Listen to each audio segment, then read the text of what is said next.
178 partants pour cette 8e manche du Trophée Madio Crédit Mutuel, la Polycadet disputée à Saint-Martin à Delandel. Si les coureurs viennent des 4 coins de l'Hexagone, certains sont venus en voisin, comme les 9 cadets de Saint-Hilaire du Harcouët. Les garçons, vous êtes à côté de la maison, j'imagine que ça donne très envie de performer aujourd'hui. Oui, bien sûr, il y a nos copains qui sont là pour regarder tout ça, on espère faire bien aujourd'hui. Ils ont tagué la route avec votre nom, non? Il y a un fan club de prévu aujourd'hui? Non, on reste discret quand même. Evan, est-ce que tu pourrais nous dire un petit mot sur le circuit, un circuit assez exigeant?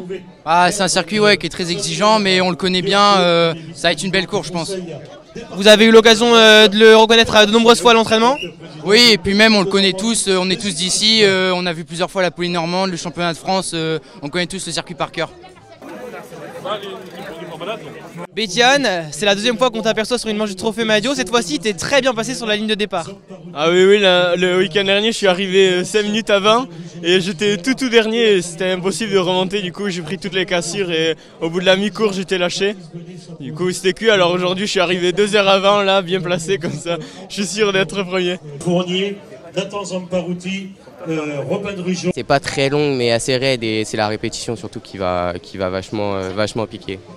Et Timothée Joyez sont invités donc en première. La côte est assez dure, ça va faire des dégâts, surtout à la répétition, on doit passer 13 fois, ça va être très usant. 3, 2, 1, départ donné à l'instant même, à 9h, voilà. Et c'est parti pour cette nouvelle manche du Trophée Madio Crédit Mutuel, un départ donné par le plus populaire des speakers, Daniel Manjas. Les comités régionaux qui nous ont rejoints, également l'île de la Réunion, c'est le 101 Tahiti également. Voilà. Dès le premier des 13 tours, c'est le maillot jaune du champion régional des Pays de la Loire, à Thomas Moreau, qui se hisse le premier en haut de la pigeonnière. Parti après 500 mètres, le cadet de l'UC Atlantique compte quelques secondes d'avance sur Lucas Giard de Moyon-Percy.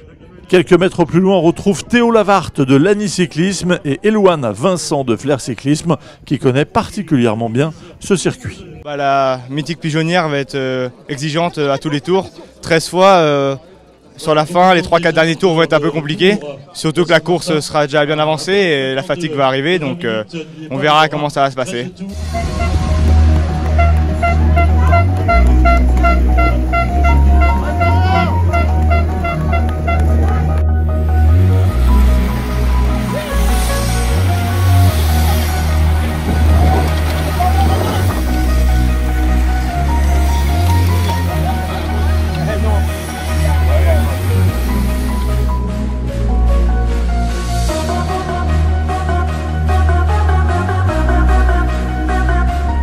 Au fil des tours, malgré quelques attaques en tête du peloton, Thomas Moreau ne va cesser d'accroître son avance sur le peloton pour compter à la mi-course jusqu'à 1 minute 30 d'avance.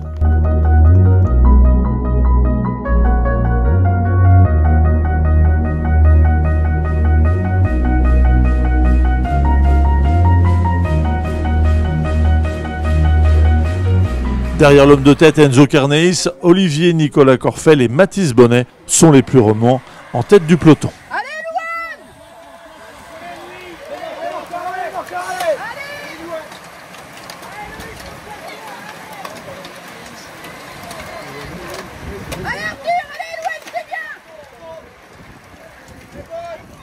J'ai beaucoup attaqué aujourd'hui, c'était vraiment compliqué parce que j'étais vraiment très marqué. Bon, bien sûr Thomas était vraiment très fort de faire tout seul devant. Je fais 5e, je suis content quand même, puisque en étant autant marqué c'est bien. Dans l'avant-dernier tour, Jules Lefebvre-Fournier du VC Roubaix-Lille Métropole s'échappe du groupe de poursuivants pour tenter de revenir sur Thomas Moreau, mais c'est malheureusement trop tard pour le nordiste et le peloton.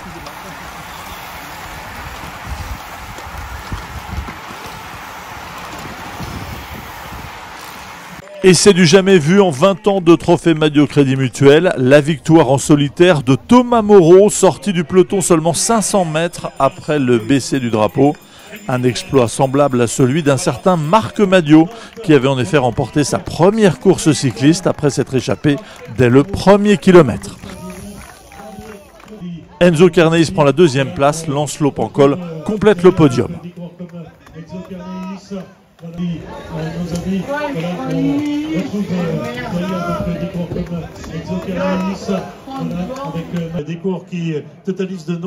Le vainqueur qui reçoit des mains de Jean-François Quesnay le bidon de Timen Arensman, vainqueur d'étape sur le Tour de France à Super-Bagnères. Premier tour, je croyais pas que ça allait aller au bout, quoi.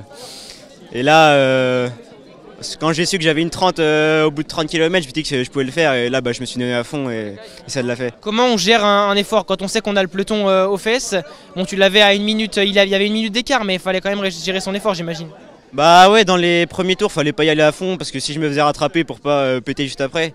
Mais à la moitié, je me suis dit, allez, je me mets à fond et puis si je me fais reprendre, c'est pas grave, je serai quand même content. Tu as fait deuxième à Tours, là c'est une victoire, qu'est-ce que ça représente pour toi? Bah ouais, à Tours, je fais deuxième pour 50 cm. Donc là, gagner sur une manche du trophée Maillot, c'est extraordinaire. Je suis content, une deuxième place sur le trophée Maillot, c'est pas rien. Mais au départ, je venais pour la gagne, mais bon, on est tombé sur un très fort, un très grand Thomas Moreau aujourd'hui, donc une deuxième place, c'est vraiment incroyable. Voilà, sur le programme du VCH, c'est la signature de Paul Matera, le vainqueur. La semaine dernière, j'ai pu faire un top 10. Donc cette semaine, ça a pu confirmer les sensations de la semaine dernière. Bah, je sais que j'ai un peu de punch, j'avais des bonnes sensations cette semaine, donc je m'attendais à une bonne place, mais pas troisième. Le nordiste Victor Devos conserve la première place au général avant la 9e manche qui se déroulera à Laval le 14 septembre.